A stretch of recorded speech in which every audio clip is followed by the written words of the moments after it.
Thank you for joining us again for this installment of the Life License Qualification Program training series presented by Business Career College. What we're going to look at in this session is calculating the need for insurance on death. Now, it's probably best to think about this need arising in a situation where we have a family. We'll go with a family perhaps with a couple, maybe one working outside the home and earning a paycheck, and the other not working outside the home and therefore not earning a paycheck.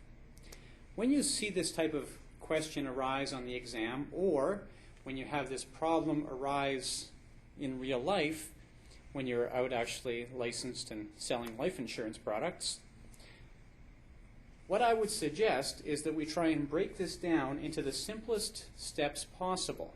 I do see all kinds of complex formulas, and likely when you're out in the industry working, you'll have access to some sort of a spreadsheet or a web-based tool, something like that, that will help you to determine those needs. But for exam purposes, you don't have access to those high-tech tools to help you with the needs analysis for life insurance.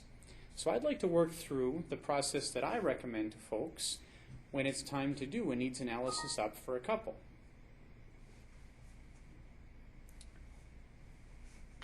What we're going to do here, first off, we're going to just find a nice clean slate of paper on which we're going to draw a very simple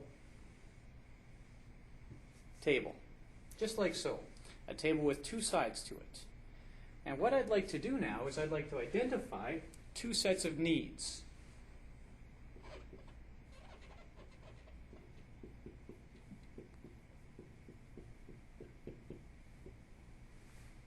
We're going to identify some immediate needs, and we're going to identify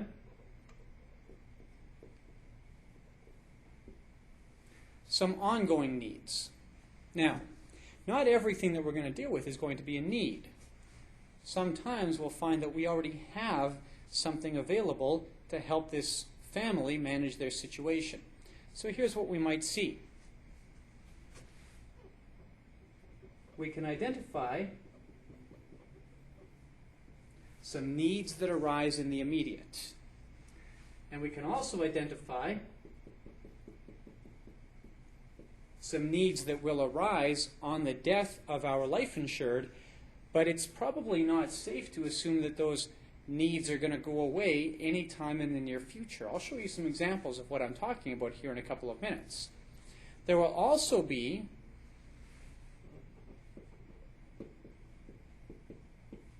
some resources that we'll have access to. We could say some things that we'll have to help deal with this premature death.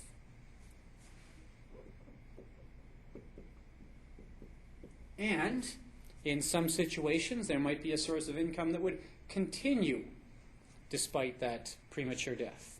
So let's have a look at some of the things that would fit into these categories of need and have.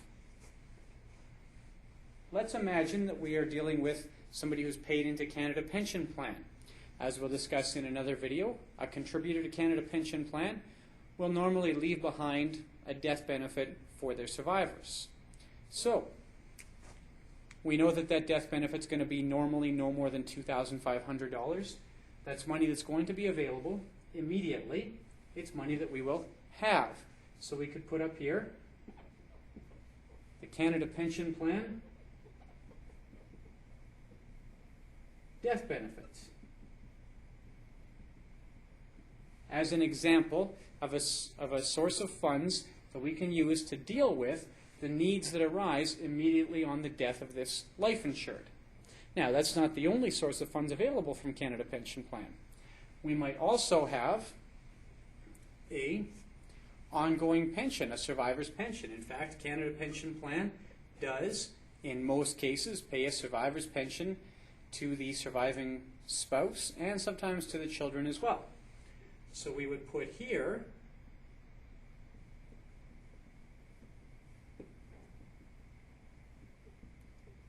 the CPP survivor's pension as a source of income that we know will continue. Now, let's say that this family owns a house. They have a mortgage on the house, as most families do. What that's going to mean is we're going to have to deal with that mortgage.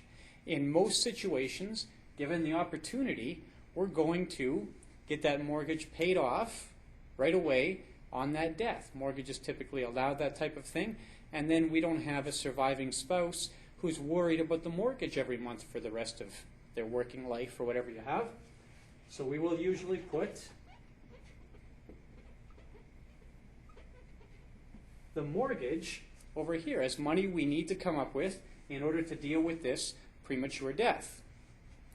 The next thing we're going to look at is the upkeep of the household. If they have a house, we know that they have some costs associated with the household. So we could have an ongoing requirement to come up with some money to keep that household up. We might call that, for example,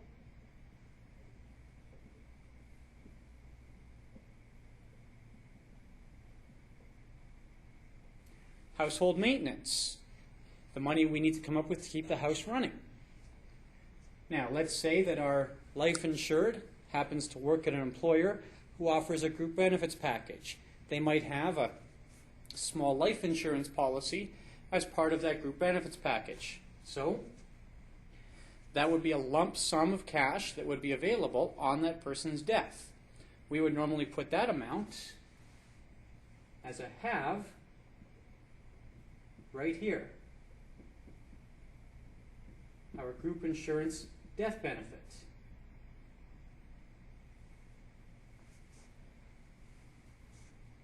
Now, most likely, on death, we're going to have some costs that arise immediately, such as the requirement to pay for a funeral. It wouldn't be uncommon for a deceased taxpayer to have some